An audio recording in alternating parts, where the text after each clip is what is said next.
banyak belajar hal dari pendidikan itu nggak bisa kita pungkiri, Mhm. dimanapun itu berada, pendidikan akan melatar belakangi cara berpikir seseorang. Mungkin, remaja saat ini juga susah bilang tidak, susah bilang terima Iya kasih, susah betul. bilang tolong, Mhm. susah bilang hal-hal yang seharusnya itu adalah jadi hal dasar.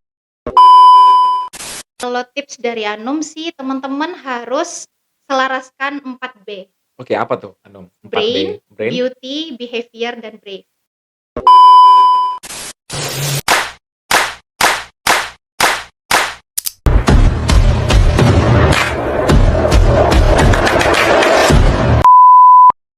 Assalamualaikum warahmatullahi wabarakatuh. Welcome back to Let's Speak. Buka suara berbagi cerita. Nah, pemirsa dan juga para penonton Let's Speak dimanapun berada, kali ini kita akan menghadirkan seorang narasumber yang tentunya membawa berbagai cerita dan pengalaman yang inspiratif.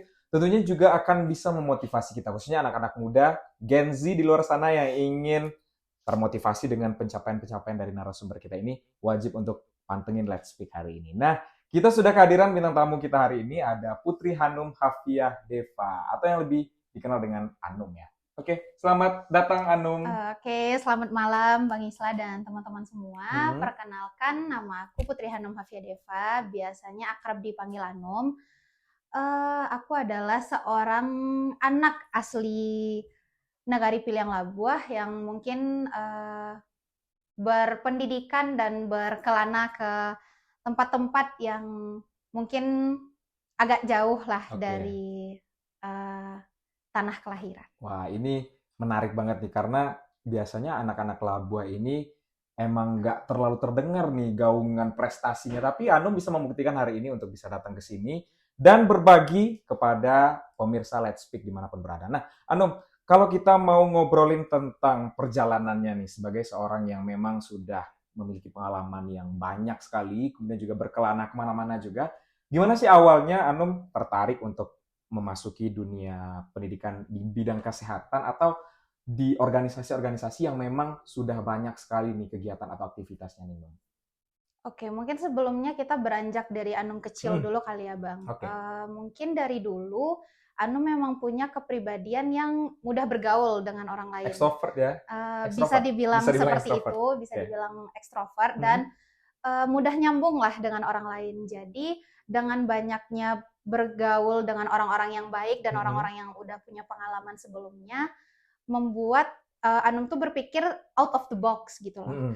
Jadi satu-satunya di keluarga yang boleh memulai pendidikan untuk keluar daerah pada saat SMA itu dari 3 bersaudara itu cuman Hmm. Anom. Berawal dari sana, mungkin karena beda tempat, beda pemikiran, beda Ya. cara bergaul, Hmm. itu mungkin yang membuat Anum berani untuk melangkah ke hal-hal lain yang mungkin belum dicoba sama teman-teman. Kalau misalnya bicara di bidang kesehatan, mungkin awalnya emang buat keluarga ya. Ya.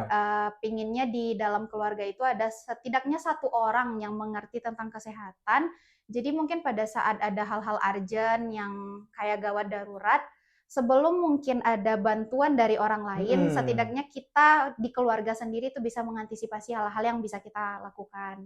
Oke. Mungkin dari situ awalnya pengen di kesehatan, mungkin karena awalnya nggak sesuai dengan ekspektasi Hmm. kita, kembali lagi karena rezekinya di keperawatan sekarang, dan alhamdulillah bisa dijalani dengan baik sih Oke, sampai ini sekarang. menarik juga nih. Tadi Andong ngomongin soal salah satu alasannya adalah ingin melihat dunia luar yang memang sedikit berbeda nih.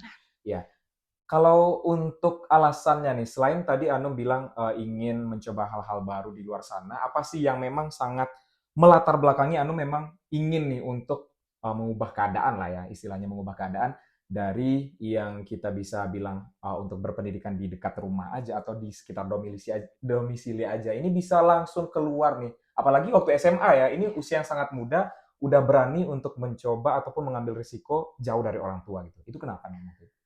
Satu alasannya klasik sih Bang, karena bosan di tempat Oke. yang itu-itu aja Hmm. gitu. Nah, terus pada saat mengambil keputusan untuk ber-SMA di luar daerah yang walaupun notabene masih di Sumatera Barat Ya. ya Bang, cuman kan itu tuh satu keputusan besar di mana dari kita lahir sampai SMP masih bersama orang tua, dan pada Betul. saat SMA lah seharusnya kita itu dapat pengawasan yang ketat dari orang tua, dan Ya. orang tua memilih untuk melepas. Mm-mm. Memang udah banyak negosiasi yang sudah dilakukan dengan keluarga inti maupun keluarga besar gitu. Nah, dengan mungkin melihat potensi yang Anum punya, juga melihat branding diri mungkin yang bisa dibawakan ke orang tua, yang akhirnya membuat orang tua percaya dan yakin untuk melepas bersekolah SMA pada saat itu ke Padang. Oke, ini secara nggak langsung mungkin bisa kita katakan sebagai ajang untuk membuktikan juga ya, Nom, ya, iya, kepada orang tua kalau memang kita punya potensi, kita punya skill yang cukup juga untuk bisa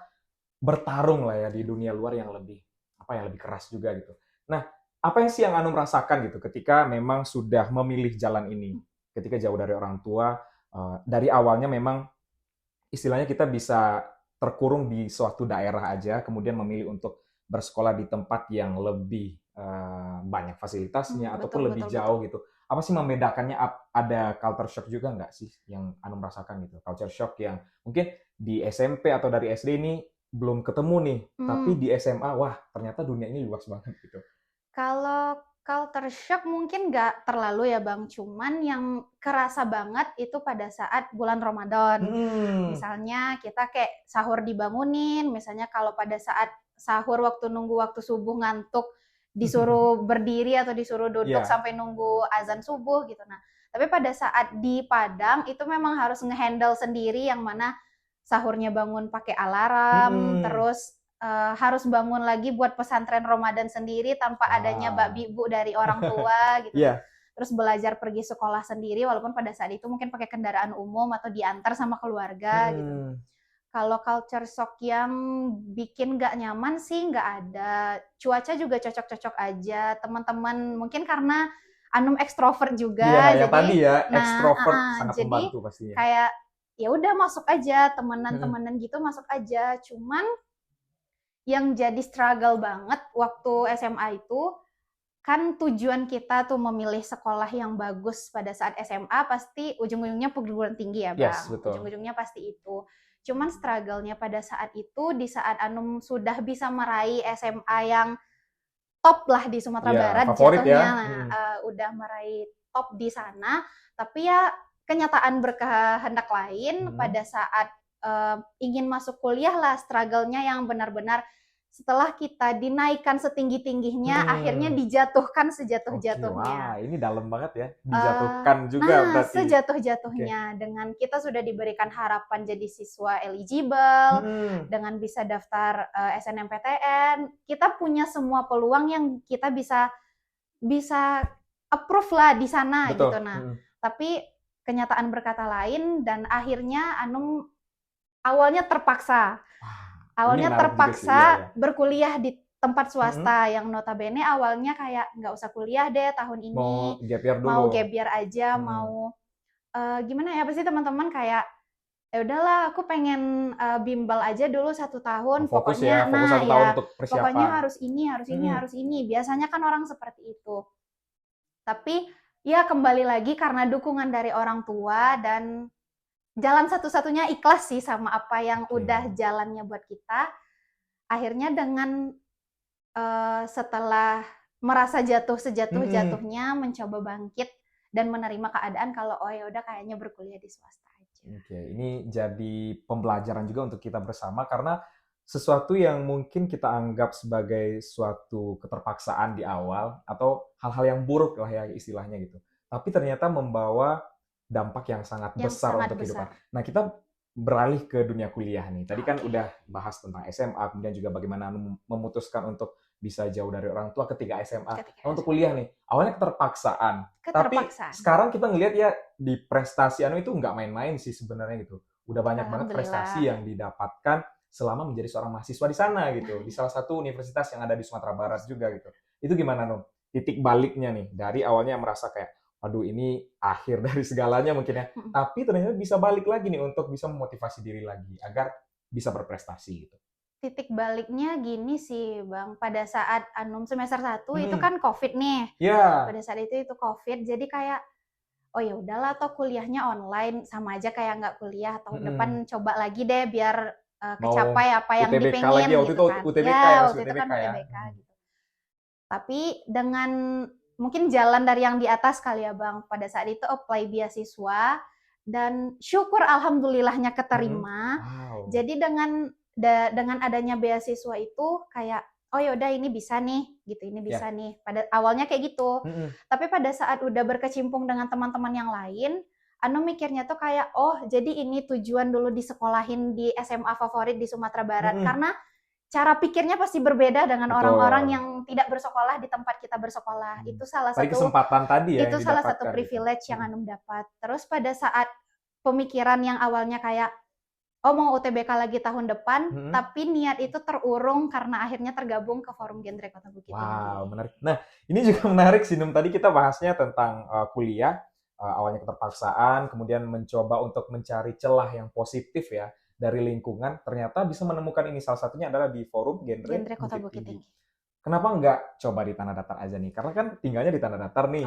Terus kuliahnya memang di Bukit Tinggi gitu. Sebenarnya bisa aja nih, bisa aja untuk gabung di Tanah Datar tapi masih kuliah atau fokus di Bukit Tinggi. Tapi kenapa Bukit Tinggi nih? Forum Genre Bukit Tinggi. Pada saat itu Anum masuk atau bergabung ke Forum Genre Kota Bukit Tinggi karena memang perwakilan dari kampus Anum. Oke, langsung diutus kampusnya. Ya, langsung diutus kampus untuk membawa nama kampus ke ajang pemilihan Duta Genre Kota Bukit Tinggi tahun 2022 pada saat itu.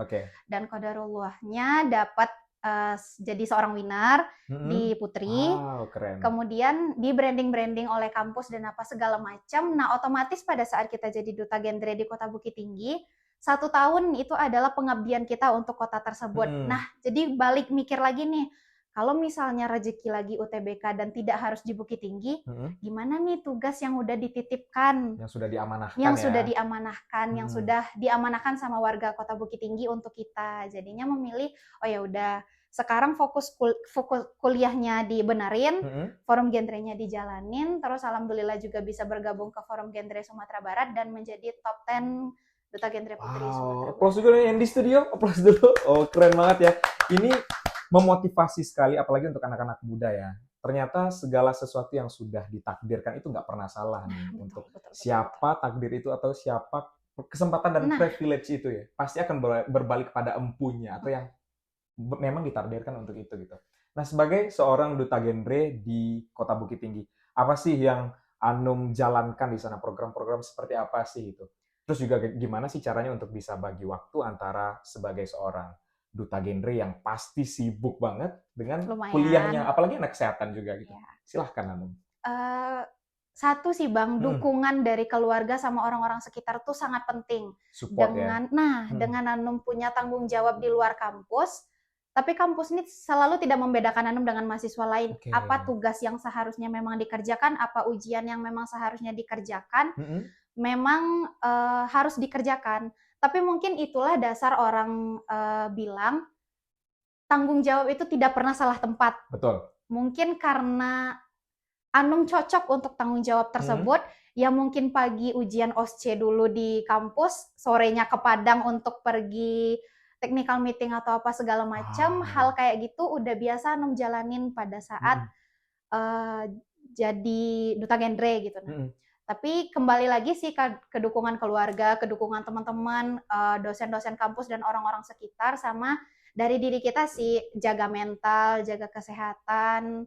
Mungkin pada saat remaja itu kayak pinginnya main deh, pinginnya hangout deh, banyak sama teman-teman gitu ya. Tapi ya kembali lagi karena tanggung jawab tidak pernah salah tempat. Ini luar biasa sekali. Tanggung jawab tidak pernah salah tempat. Nah, sebagai seorang yang memang diberikan tanggung jawab ya, pasti kita punya sisi ataupun titik jenuhnya juga. Segala sesuatu itu mungkin pernah datang secara bersamaan. Betul. Kuliah, ujian, organisasi yang nggak ada habis-habisnya nih. Gimana cara Anum untuk memanage itu semua agar nanti kesehatan mental Anum sendiri memang tetap terjaga gitu ya? Gini sih Bang, kalau dari Anum tipsnya, kita tuh bisa bahagia karena ikhlas. Percuma kita mencari bahagia kalau ikhlas itu nggak ada. Jadi mungkin kebanyakan kita yang belum bisa mengcoping diri, kita menyalahkan orang lain atau melimpahkan orang lain atas masalah yang kita punya.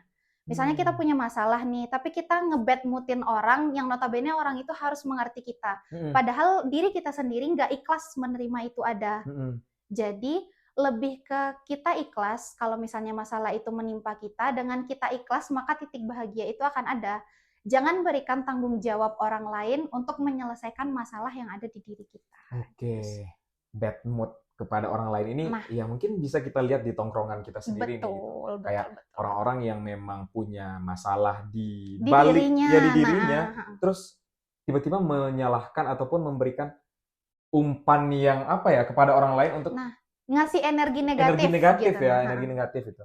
Tapi ini jadi salah satu bentuk gangguan mental juga nggak sih, Nong? Hal-hal yang seperti itu gitu menurut Anung? sepertinya sih begitu ya Bang, Mm-mm. kalau kita lihat secara garis besar aja gitu. Nah, karena mental ini ya bukan cuman orang yang selalu merasa depresi atau orang Hmm, yang self harm atau apa gitu. Nah, tapi mental ini lebih ke kita bisa nggak sih mengcoping diri ya, kita, seharusnya kayak seberapa ya batas masalah yang bisa kita selesaiin sendiri. Nggak seharusnya semua masalah itu kita yang nyelesain sendiri, mm-mm. makanya ada teman untuk bercerita. Nah, Ya, kalau di genre nih Bang ada namanya teman sebaya. mm-mm. Biasanya seorang remaja itu lebih terbuka ke temannya daripada Betul. ke orang Iya. tuanya.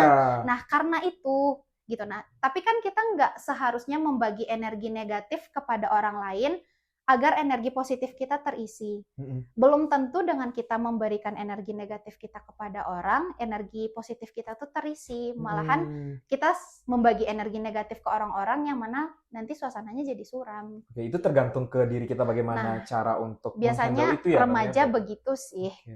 Nah, ini juga fenomena yang mungkin bisa kita temukan juga nih di sekitar, apalagi untuk remaja yang emosinya bisa dikatakan Labil. belum belum stabil ya, masih labil gitu. Ada fenomena manipulatif dan juga Nah, gaslighting ya. ya. Nah, itu gimana sih, Nong, dari segi misalnya dari genrenya memandang hal-hal yang seperti itu? Bagaimana cara sebenarnya untuk bisa menetralisir itu ataupun menghandle itu agar nanti energi yang tertular di tongkrongan ataupun di lingkup pertemanan itu masih bagus Masih yang gitu, positif, masih yang masih positif yang gitu. baik-baik aja gitu ya, Bang. Kalau di genre sih kami ada diajarkan satu hal namanya itu tentang kita, yang mana Mm-mm. di tentang kita tuh kita emang mengenali diri kita sendiri secara secara seluruhnya gitu, Mm-mm. secara menyeluruh. Jadi dari kita mengenal diri kita bisa menempatkan diri kita di mana aja gitu loh, Ya, Bang. Mungkin remaja saat ini juga susah bilang tidak, susah bilang ya terima kasih, susah betul. bilang tolong, Mm-mm. susah bilang hal-hal yang seharusnya itu adalah jadi hal dasar. Basic ya. Nah, gitu. Mm. Itu yang membuat teman-teman di luar sana mungkin yang nggak bisa gimana ya? Nggak bisa kayak membawakan dirinya ke tempat lain karena Mm. dia aja nggak kenal diri dia gimana, dia aja nggak tahu struggle diri dia gimana. Gimana juga dia mau berbaur sama orang Mm-mm. lain. Mungkin kita juga pernah dengar ataupun lihat quotes di Instagram kalau kita belum selesai dengan diri kita ya, Nah, kita belum bisa untuk masuk ke situasi yang memang berbeda gitu ya, Num ya, dengan situasi yang mungkin pernah kita dapatkan gitu. Untuk masalah mental health atau kesehatan mental ini pasti jadi fokus juga iya dong di betul genre betul gitu. betul betul. Anu melihat sekarang nih fenomena di remaja, apalagi Gen Z sekarang ini yang dikenal dengan watak yang keras gitu. Yes, Terus betul. yang nggak mau diomongin lah Mm-mm. atau segala sesuatu itu yang Gen Z ya pokoknya mereka self center juga gitu. Mm-mm, betul. Gimana sih Nung sebenarnya untuk Anu memandang hal seperti itu, fenomena yang seperti itu yang hadir di tengah-tengah Gen Z saat ini gitu. Kalau dari Anum sih Bang, sepengalaman Anum bertemu Hmm. teman-teman di luar sana, harusnya teman-teman tahu kalau di dunia ini bukan cuma tentang kita, itu yang Wow. pertama. Mm-mm. Di dunia ini bukan cuma kita, yang punya lampu di kehidupan ini bukan cuma kita. Mm-mm. Jadi kalau kita emang pingin menerangi lampu kita, orang lain juga berhak lampunya untuk terang. Mm-mm. Bukan cuma kita yang punya kesempatan untuk menerangi kehidupan kita di kehidupan dimanapun kalian teman-teman berada, tapi orang-orang juga punya kesempatan itu. Jadi teman-teman untuk mengembangkan apapun itu untuk kesehatan teman-teman, kesehatan fisik, mental, Mm-mm. prestasi pendidikan apapun segala macam, teman-teman bisa berjalan beriringan bersama teman-teman lain. Hmm. Nggak harus banding-bandingan, malahan perbandingan itu yang buat kesehatan mental kita jadi terganggu gitu. Nah, Ya. kayak ih si A udah gini nih, gue masih belum. Mm-mm. Padahal teman-teman bisa jalan beriringan untuk mencapai satu tujuan yang Harus bisa sama. menyala bersama Nah, ya, gitu, menyala menyala bersama. bersama. Oke. Nah, Anum ini menarik banget sih Anum tentang fenomena Gen Z saat ini yang memang suka membandingkan diri dengan orang lain gitu ya. Apalagi dengan pengaruh sosial media saat ini yang Betul, betul. udah menjamur ke seluruh penjuru banget. Melihat postingan teman-teman gitu, melihat Pengen konten-konten juga, pengen juga gitu. FOMO ya. FOMO. Itu gimana dari segi kesehatan mentalnya Anum melihat seperti itu? Apakah hal tersebut masih tetap harus dibiarkan atau ada cara-cara yang bisa kita lakukan untuk ya mempersuasinya ataupun mencegah hal itu terjadi gitu? Kalau dari Anom ya Bang, kalau misalnya sesuatu itu layak untuk kita tiru dan rasanya kita sanggup, silahkan. Tapi kalau sesuatu tersebut layak ditiru tapi memang belum sanggup untuk kita, tidak usah dipaksakan. Karena setiap orang punya porsinya masing-masing. Betul. Mungkin kita bersinar di bidang A, belum tentu kita bisa bersinar di bidang B. Ada orang yang bisa bersinar di bidang A, B, C, mungkin dia punya masalah lain di luar sana. Kita tidak pernah tahu 100% kehidupan orang-orang itu seperti apa. Di Gitu. belakangnya seperti Nah, apa gitu ya? jadi kalau misalnya memang mau menyamakan diri kita dengan orang lain, kita bisa berdiri sama dengan hal yang membawa kita berdiri itu berbeda. Oke, wow. Ini menarik banget teman-teman karena dari tadi kita bahas tentang pendidikannya di bidang kesehatan, terus kita bahas tentang mental health dan hal-hal yang memang dilaksanakan di forum genre Kota Bukit Tinggi gitu ya. Untuk masalah mental health ini karena memang menjadi salah satu highlight kita juga di episode kali ini, ada nggak sih tips-tips yang ingin Anum sampaikan kepada teman-teman kita di luar sana? Apakah bagaimana cara menjadi seorang Gen Z ataupun remaja yang tetap sehat secara mental, tapi juga bisa mengimbangi dengan kegiatan-kegiatannya yang begitu padat, aktivitasnya yang sangat padat sekali ini, Anum? Oke. Kalau dari bicara pengalaman aja ya Bang, kalau misalnya kita remaja ini pasti pengen menyusun untuk masa depan yang lebih cerah. Ya. Itu udah pastinya, karena memang di usia kita lah kita merencanakan hal-hal tersebut.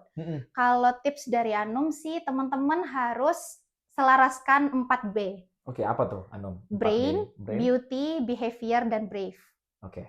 Brain, gimana cara teman-teman berpikir, beauty, gimana cara-cara teman berpenampilan, karena ya nggak bisa kita pungkiri penampilan Ya, itu look ya. Penampilan itu sangat penting. Teman-teman pasti semua perempuan pasti cantik, teman-teman yang laki-laki semuanya pasti ganteng, tapi kembali lagi cara kita berpakaian, cara kita membawakan diri kita itu salah satunya termasuk beauty. Untuk behavior, kembali lagi kita semua punya kepribadian yang harus kita perbaiki pastinya. Gimana kita berkomunikasi dengan orang, gimana kita bersosialisasi dengan orang, dan brave. Brave itu keberanian. Percuma kita punya brain, beauty, behavior, tapi kita nggak berani mencoba. Percuma kita punya 3 yang lain, tapi kita nggak punya keberanian mengungkapkan apa yang kita rasa, mengungkapkan apa yang sebenarnya udah menjadi ide buat kita, berani untuk mencoba hal-hal yang sebenarnya udah berkecamuk di kepala kita nih, tapi kita memendamnya. Biasanya itu yang menjadi highlight awalnya mental health ini bisa melanda si remaja.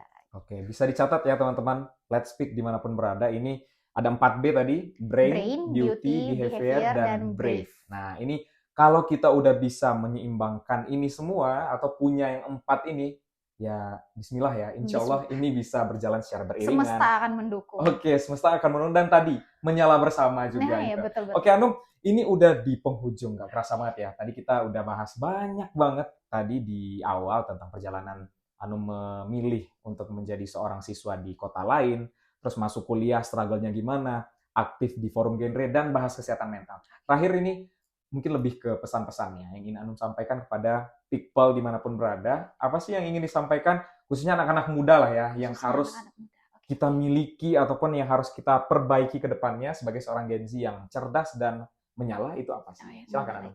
Kalau tips dari Anum ya teman-teman, seimbangkan pendidikan dan tongkrongan teman-teman.